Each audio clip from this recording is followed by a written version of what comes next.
الف لیلا کی کہانیوں میں آپ سب کا سواگت ہے۔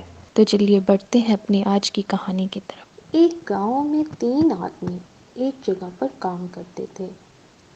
تینوں کا تعلق مختلف گاؤں سے تھا، مگر پیشے کے لحاظ سے چونکہ تینوں ایک ہی کام کرتے تھے، اسی لیے ان تینوں میں دوستی ہو گئی اور انہوں نے فیصلہ کیا کہ وہ ایک گھر مکان کرائے پر لے لیں گے اور اس میں اکٹھے رہیں گے۔ تینوں نے صلاح مشورہ کیا اور اس کے بعد ایک گھر کرائے پر لے لیا۔ وہ گاؤں میں ایک لکڑی کی دکان پر کام کرتے تھے۔ لکڑی کی دکان بہت بڑی تھی اور ان کو اچھی آمدنی ملتی تھی، جس کی وجہ سے تینوں بہت زیادہ خوش تھے۔ وہ اچھا کما رہے تھے اور کچھ پیسے اپنے گھر والوں کو بھی بھیجتے تھے۔ مگر چند روز بعد ہی اس دکان پر آگ لگ گئی، جس کی وجہ سے ان تینوں کا کام ختم ہو گیا اور وہ تینوں بے روزگار ہو گئے۔ ان میں سے ایک شخص بہت محنتی تھا۔ اس نے گاؤں ہی میں مزدوری ڈھونڈ لی اور وہ کرنے لگا، مگر 2 شخص بہت آلسی تھے۔ وہ ہر روز کام ڈھونڈنے کے لیے جاتے اور اپنے اس دوست کو کہتے کہ انہیں کام نہیں ملا۔ ایک دوست کام پر چلا جاتا، جبکہ دونوں دوست گھر پر رہتے، اور جب تیسرا دوست گھر پر واپس آتا تو وہ اسے کہتے کہ وہ کام ڈھونڈنے کے لیے گئے تھے مگر انہیں کوئی کام نہ ملا۔ تیسرا دوست انہیں تسلی دیتا اور خود کام پر چلا جاتا۔ ان تینوں دوستوں کی سے ایک دوست کی آمدنی پر گزارا ہو رہا تھا۔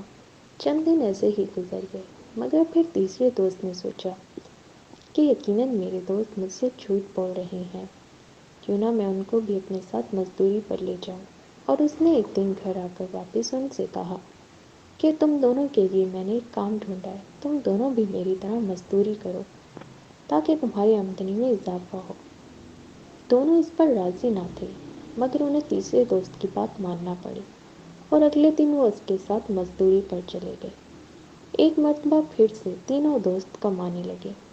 اب انہوں نے فیصلہ کیا کہ وہ تھوڑی تھوڑی بچت کریں گے تاکہ کچھ پیسے بچا سکیں۔ وہ تینوں دوست بازار سے ایک گلک لائے اور اس میں اپنی اضافی رقم ڈال دیتے۔ اس طرح ان کی بچت ہونے لگی۔ مگر تیسرے دوست نے ایک مرتبہ پھر اضافی کام شروع کر دیا تھا، جس سے اس کی آمدنی میں اضافہ ہو گیا تھا۔ وہ اکثر سوچتا تھا کہ وہ زیادہ کماتا ہے اور گلک میں ڈالتا ہے، جبکہ اس کے دوستوں کی اتنی آمدنی نہیں ہے، مگر اس کے باوجود ان میں وہ پیسے برابر تقسیم ہوتے ہیں۔ اس نے اپنے دوستوں سے کہا کہ ہمیں یہ رقم کسی بھروسے مند شخص پر امانت کے طور پر رکھوا دینی چاہیے۔ دونوں دوست اس پر راضی ہو گئے اور انہوں نے گاؤں میں ایک بھروسے مند بڑھیا پر وہ رقم رکھوا دی اور انہوں نے معاہدہ کیا کہ جب وہ تینوں موجود ہوں گے تبھی وہ بڑھیا سے رقم دے سکیں گے۔ اس کے علاوہ اگر کوئی ایک شخص بڑھیا کے پاس رقم دینے کے لیے آئے گا تو وہ انہیں نہیں دے گی۔ بڑھیا نے کہا ٹھیک ہے، اور اس بڑھیا نے ان کی رقم امانت کے طور پر رکھ لی۔ مگر کچھ عرصے بعد ہی ان تینوں لوگوں کا کام ختم ہو گیا اور وہ ایک مرتبہ پھر سے بے روزگار ہو گئے۔ اب وہ تینوں لوگ گھر میں رہتے، ان کے پاس آمدنی کا اب کوئی دوسرا راستہ نہ تھا۔ وہ باوقت ضرورت بڑھیا کے پاس جاتے اور جتنی رقم کی انہیں ضرورت ہوتی وہ لے آتے اور اسے خرچ کر لیتے۔ مگر پھر تیسرے دوست نے سوچا کہ اگر وہ اسی طرح رقم دیتے رہے تو وہ ختم ہو جائے گی، جبکہ اس کا حصہ اس رقم میں سب سے زیادہ ہے۔ اس نے ایک فیصلہ کیا اور اپنے دوستوں سے کہا کہ اسے رقم کی ضرورت ہے، ان دونوں کو اس کے ساتھ بڑھیا کے پاس چلنا ہوگا۔ مگر دونوں دوست بہت ہی آلسی تھے۔ انہوں نے اپنے دوست سے کہا کہ وہ ابھی نہیں جا سکتے، وہ اس کے ساتھ صبح جائیں گے، مگر اس کے دوست نے کہا کہ اسے رقم کی ابھی ضرورت ہے، اس لیے انہیں ساتھ چلنا ہوگا۔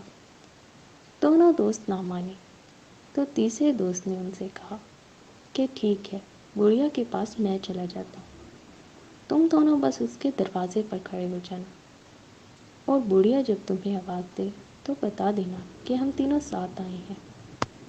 دونوں دوستوں نے کہا ٹھیک ہے۔ تینوں دوست بڑھیا کے گھر کے قریب پہنچ گئے تو تیسرا دوست بڑھیا کے گھر کے اندر چلا گیا، جبکہ دونوں دوست باہر کھڑے ہو گئے۔ تیسرے دوست نے بڑھیا سے جا کر کہا کہ اسے تمام رقم چاہیے، تو بڑھیا نے اسے یاد دلایا کہ معاہدے کے مطابق تم تینوں دوست جب اکٹھے آؤ گے تو تبھی تمہیں وہ رقم ملے گی۔ تو تیسرے دوست نے بوڑھی عورت سے کہا کہ میرے دونوں دوست باہر کھڑے ہوئے ہیں، اگر تم آواز دینا چاہو تو دے سکتے ہو، تمہیں معلوم ہو جائے گا کہ وہ دونوں بھی یہیں موجود ہیں۔ بڑھیا نے دونوں شخص کو آواز دی تو جواب میں انہوں نے بڑھیا سے کہا کہ وہ لوگ یہیں موجود ہیں، آپ میرے دوست کو پیسے دے دیں۔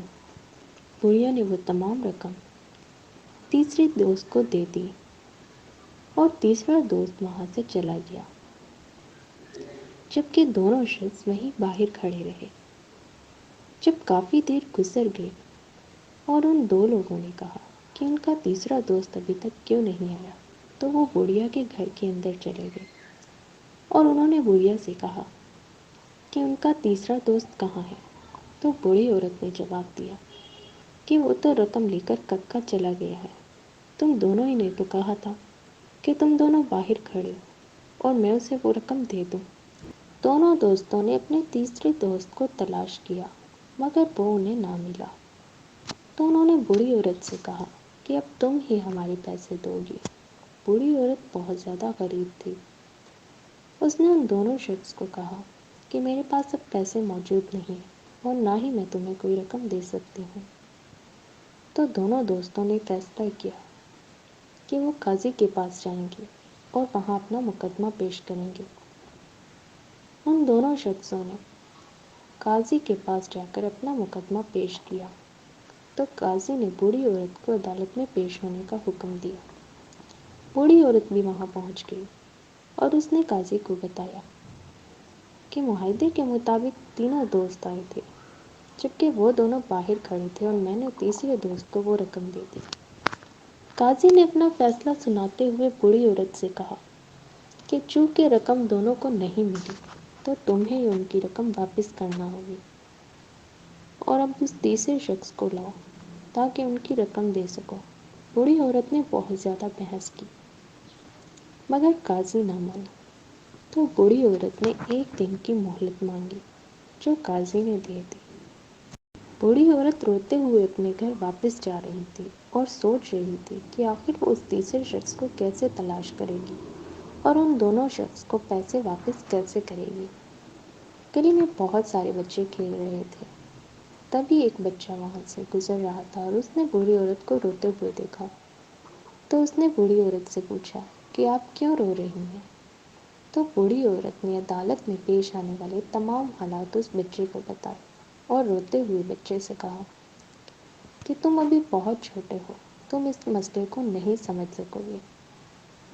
تو لڑکے نے مسکراتے ہوئے بوڑھی عورت سے کہا کہ اگر میں آپ کا یہ مسئلہ حل کر دوں تو آپ مجھے انعام میں کیا دیں گی؟ تو بوڑھی عورت نے خوش ہوتے ہوئے اس لڑکے سے کہا کہ میں تمہیں بہت ساری کھجوریں دوں گی۔ لڑکے نے بوڑھی عورت سے کہا کہ آپ عدالت واپس جائیں اور قاضی سے کہیں کہ معاہدے کے مطابق وہ تینوں لوگ اگر موجود ہوں گے تبھی میں ان کو رقم واپس کر سکوں گی، کیونکہ معاہدے کے مطابق تینوں لوگوں کا ہونا بہت ضروری ہے۔ یہ سن کر بوڑھی عورت بہت زیادہ خوش ہوئی اور اس نے بچے کے سر پر ہاتھ پھیرتے ہوئے کہا کہ تم نے تو واقعی ہی میرا مسئلہ حل کر دیا، اور وہ واپس عدالت چلی گئی۔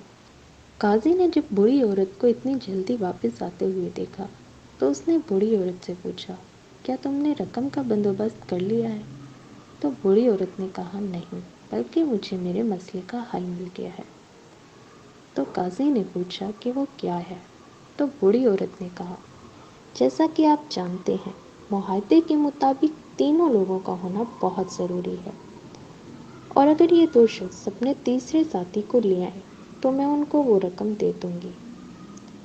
یہ سن کر عدالت میں موجود ہر شخص حیران ہو گیا اور قاضی نے اپنا فیصلہ سناتے ہوئے کہا کہ فیصلے کے مطابق دونوں ساتھیوں کو اپنے تیسرے ساتھی کو لانا ہوگا تاکہ بوڑھی عورت ان کی رقم ان کو واپس کر سکے۔ یہ سن کر دونوں ساتھی پریشان ہو گئے کیونکہ وہ آپس میں ایک دوسرے کو نہیں جانتے تھے اور وہ تیسرے شخص کو تلاش بھی نہیں کر سکتے تھے۔ تبھی قاضی نے بوڑھی عورت سے کہا، یہی بات تم پہلی مرتبہ میں بھی کہہ سکتے تھے مگر تم نے ایسا کیوں نہیں کیا؟ تو بوڑھی عورت نے جواب دیا، مجھے یہ مشورہ ایک چھوٹے بچے نے دیا۔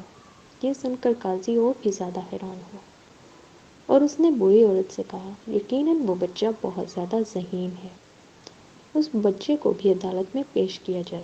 تب عدالت میں ایک نوعمر بچے کو پیش کیا گیا۔ قاضی نے جب بچے کو دیکھا تو اس نے کہا کہ یقیناً تم بڑے ہو کر بہت بڑے آدمی بنو گے اور اب سے حکومت تمہارے تمام مالی اخراجات اٹھائے گی تاکہ تمہاری اچھی تعلیم و تربیت ہو سکے، اور اس بچے کو بہت سارا انعام بھی دیا، جسے پا کر وہ بچہ بہت زیادہ خوش ہوا۔ ہمارے چینل کو سبسکرائب کریں اور کمنٹ سیکشن میں اپنی رائے سے ضرور آگاہ کیجیے۔ شکریہ۔